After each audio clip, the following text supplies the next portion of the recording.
Iya, kita lanjutkan pemirsa. Kalau kemudian pertanyaan besar dari publik adalah siapa sih sebenarnya Heri Wirawan ini? Nah, ini kalau berbicara mengenai Heri Wirawan mungkin Mas Najib bisa menjelaskan. Mungkin ada tidak pengetahuan-pengetahuan atau informasi yang disampaikan oleh sesama teman-teman forum komunikasi dari pondok pesantren? Baik, sebelum menjawab mungkin ada pendahuluan sedikit ya. Ini karena terkait dengan pesantren dan saya sebagai alumni pesantren. Jadi kontribusi pesantren untuk negara ini sebetulnya amat besar sekali. Baik pada era kolonial, pra kemerdekaan maupun pasca kemerdekaan. Kemudian betapa banyak pahlawan kita yang merupakan jebolan pesantren. Dan juga betapa banyak tokoh-tokoh yang merupakan alumni pesantren yang menjadi para penggerak roda kehidupan kita bernegara pada hari ini. Maka munculnya fenomena boarding school ini itu memang fenomena yang mencoreng nama pesantren. Sebetulnya kalau menurut saya dengan perspektif saya sebagai orang pesantren itu tidak bisa disebut pesantren sebetulnya. Karena pesantren itu ada ciri khasnya. Jadi gini, pesantren itu kan satu lembaga pendidikan yang merupakan barangkali cagar alam pendidikan kita. Pesantren itu Indonesia banget, tidak ada di negara-negara yang lain. Karena itu tidak bisa diterjemahkan dengan boarding school ataupun jangan yang paling mendekati ya istilah Arabnya adalah Al-Ma'hadul Islami, tetapi di Timur Tengah pun tidak ada. Yang seperti ini pesantren itu kan dari Sanskerta ya. Nah, jadi pesantren itu ada ciri khasnya mengaji kitab kuning, tokoh sentralnya adalah seorang kiai, kemudian ada riyadhahnya, ada tirakatnya, ada keikhlasan, ada keberkahan dan seterusnya. Tetapi yang kita lihat di Bandung ini kan di Cibiru maupun di Antapani ini kan suatu hal yang bertolak belakang dengan ciri khas pesantren. Misalnya terkait dengan yang ditanyakan adalah terkait sosok Heri Wirawan ini. Karena kebetulan beberapa kawan-kawan saya pengelola pesantren di Bandung itu mengenal secara personal. Jadi Heri Wirawan ini latar belakangnya adalah seorang aktivis. Tapi tidak pernah mengenyam pendidikan agama di pesantren. Ya. SD-nya itu negeri, SMP-nya negeri, dan SMA-nya juga negeri di Garut. Nah kemudian baru sedikit belajar agama itu ketika di STAI, di salah satu STAI swasta di Cimahi. Dia mengambil pun jurusan pendidikan, lulus tahun 2012 itu. Jadi kalau kita lihat latar belakangnya ini bukan orang pesantren sebetulnya. Kok bisa buka pesantren bukan orang pesantren Mas Heri? Padahal gini, di pesantren itu sosok kiai itu adalah figur sentral. Karena pesantren itu tidak hanya mengajarkan transfer ilmu pengetahuan, tapi juga bagaimana mengimplementasikan, bagaimana mempengaruhi masyarakatnya. Sedangkan tempat ini figur sentralnya tidak ada. Mas Najib, pesantren nggak ada masalah Mas, itu karena lembaga. Tapi oknum yang di dalamnya ini Mas, betul. Ada aksi bejat dari Heri Wirawan, itu yang harusnya kita bongkar, kita kuliti bareng-bareng Mas. Iya, karena itu sebetulnya pemerintah perlu menertibkan menurut saya lembaga-lembaga semacam ini. Selama ini memang hampir tanpa kontrol. Artinya kontrol itu lemah sekali. Kebetulan saya juga mengelola pesantren, jadi saya tahu proses perizinannya itu. Proses perizinan pesantren sampai sejauh ini itu memang hanya berdasarkan berkas-berkas formal. Belum ada verifikasi lapangan. Nah ini yang perlu dievaluasi oleh Kemenak. Tapi di sini bukan hanya Kemenak, ada juga Kemendikbud. Mestinya Kemendikbud juga harus evaluasi. Kenapa? Karena lembaga yang dikelola oleh Heri ini juga mendapatkan dana BOS dari Kemendikbud melalui paket yang dia sediakan di situ. Nah, karena itu proses-proses verifikasi lapangan seperti ini itu menjadi penting gitu. Menurut saya ke depan untuk mengantisipasi itu ya tentu harus yang bersangkutan harus mendapatkan hukuman seberat-beratnya. Kalau perlu ya dihukum seumur hidup atau lebih berat lagi itu. Kemudian pemerintah perlu menertibkan. Berikutnya Kemenak perlu mengevaluasi proses perizinan semacam ini. Itu. terutama dengan melibatkan rekomendasi dari masyarakat sekitar gitu. Karena pesantren itu dari dulu bercampur berinteraksi dengan masyarakat. Karena itu munculnya pesantren-pesantren yang tertutup hari ini itu sebetulnya menyalahi tradisi pesantren yang ada. Karena sekarang itu begini, dulu pesantren itu cenderung termarginalkan sebetulnya.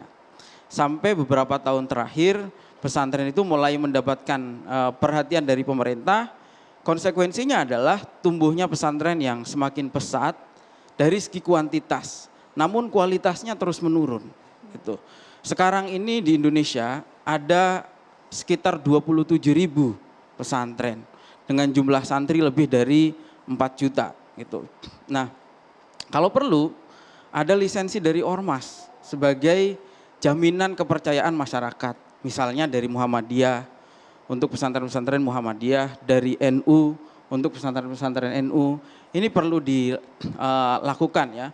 Dan kemudian begini, karena selama ini itu selama berinteraksi dengan dunia pesantren, pesantren ini terlalu bebas, independensinya sangat tinggi sekali. Tidak ada pengawasan secara berkala dari Kemenak, dari Kemendikbud? Setahu saya tidak ada atau lemah Pak Kiai sekali Holil, lah. Pak Kiai Holil, ini versi sebagai pemilik pondok pesantren ini- juga Pak Kiai Holil. iya, ini sepertinya terakhir ini. Beda versi ini Mas. Beda Mungkin versi. ini terakhir ya. Jadi menurunnya kualitas itu selain persoalan-persoalan tadi, ini juga soal radikalisme itu. Munculnya beberapa pesantren yang mengajarkan radikalisme juga tidak bisa ditindak. Ini misalnya saya sebutkan contohnya di Poso, ada salah satu pesantren namanya Ansarus Sunnah. Di Makassar ada Arido, di Bima ada Abu Bakar As-Siddiq. Kemudian ada dulu di Bogor juga ada Ibnu Mas'ud. Beberapa pesantren seperti ini itu menjadi tanggung jawab siapa gitu.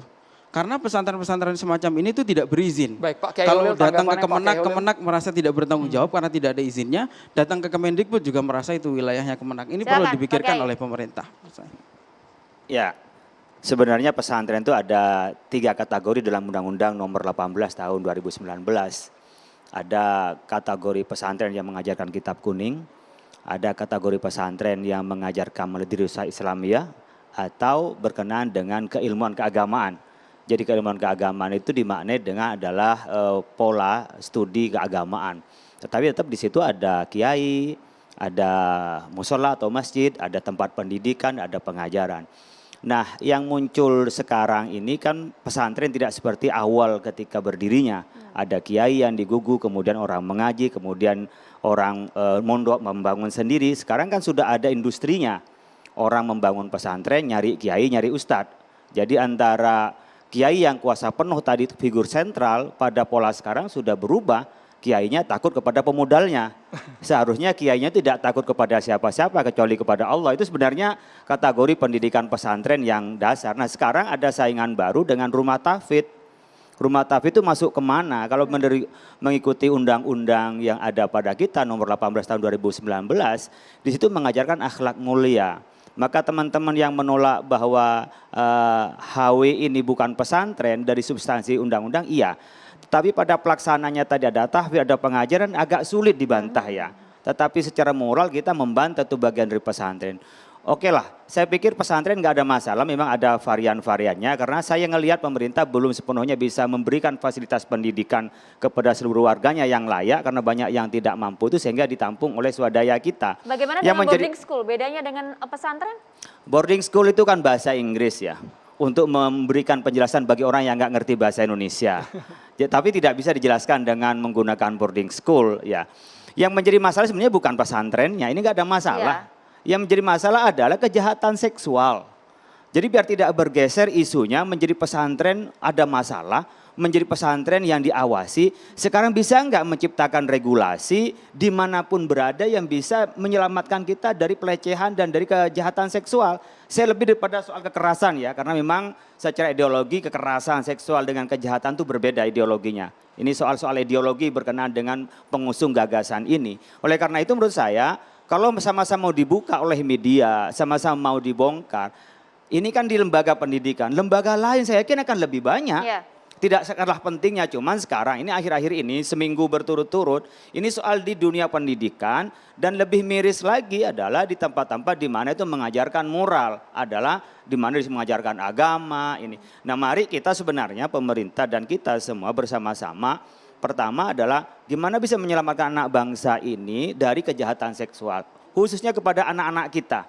Apakah itu di lembaga seperti hanya pesantren, apakah di panti asuhan, bahkan mungkin di tempat-tempat kerja. Mungkin terjadi seperti itu, cuma tidak. Pak Kiai, tapi diekspos. pengawasannya bagaimana? Kalau di pesantren kita menitipkan anak kita, mereka menginap di sana, mungkin 1 tahun sekali pulang Pak Kiai. Nah, inilah cari dulu kiainya itu siapa. Figurnya Pak Jadi Kiai, kalau ya. saya ingin membedakan tadi boarding school dengan pesantren, satu, kiainya. Oke. Kalau dilihat ada dari- kiainya itu pesantren, kalau nggak ada kiai berarti boarding school. Pak Kiai, kalau dilihat dari latar belakang yang disampaikan oleh Mas Naji tadi, apakah kemudian pantas begitu? Apakah layak untuk memimpin langsung sebuah boarding school atau pesantren? Ya kan gini, kalau dia sebagai manajer bisa-bisa saja layak. Tapi kalau sebagai kiai nggak bisa. Dipandang sebagai kiai bahkan. Kalau kiai pasti nggak layak dong. Kiai itu kan ikiai kata orang Jawa. Karena apa? Karena kedalaman ilmunya, kebaikan akhlaknya, kemudian jadi rujukan masyarakat. Ini kan sebenarnya saya tidak tahu, harus perlu diteliti juga. Ini proses orang ini dipercaya oleh sebagian publik sampai menjadi ketua kan dipercaya. Bahkan dipercaya oleh pemerintah kan sebagai Kok ketua bisa? asosiasi. Ini kok bisa? Kami sedang meminta kepada teman-teman di MUI untuk melakukan investigasi. Maka kami tidak bisa melakukan analisa kenapa, tetapi memang banyak keheranan-keheranan di dalamnya. Ini berperbuatan bejat, masyarakat juga mengakuinya. Kenapa umpamanya sampai lahir 2 kali itu kok bisa nggak tahu bayi itu. Menangis, anak-anak berubah, umpamanya secara fisik orang lahiran kan beda secara fisik. Nah ini kok bisa tidak keluar dan akhirnya bisa terbongkar. Ini perlu diinvestigasi termasuk alirannya. Saya mendengar tidak merasa begitu bersalah. Maksud gitu kami seperti ini Pak Kiai, agama yang harusnya jadi benteng ini malah dilakukan oleh orang yang mengerti agama tapi amoral. Nah kalau agama begini, di Islam itu pun juga ada ulama su ya, ada yang ulama baik. Jadi kalau kita berilmu pun belum tentu itu baik, apalagi tidak berilmu. Makanya di dalam Islam ada watawasau bil haqqi watawasau bis sabri.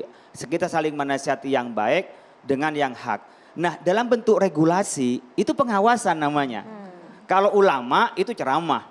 Tapi kalau pemerintah itu menyatakan saling menasihati dengan yang baik, dia belum regulasi. Sekarang pedomannya, pamannya.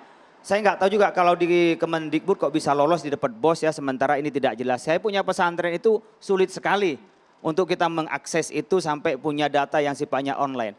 Kalau di Kementerian Agama saya ngeliat memang lemah pengawasannya. Karena terlalu husnudzon pada kiai kebaikan, masa ngajarin kebaikan diawasi. Nah tetapi sekarang dengan kejadian begini saya pikir husnudzon itu sedikit dikesampingkan.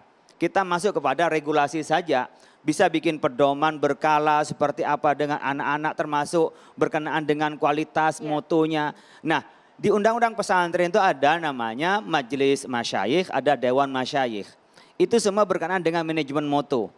Karena apa? Asumsinya itu husnudzon. Masa pesantren ada kejahatan? Nah itu loh. Masa di pesantren ada sesuatu? Nah dulu iya kiai yang didatengin, digugu dan ditiru. Tapi kondisi sekarang saya pikir dibikin sama rata saja regulasinya.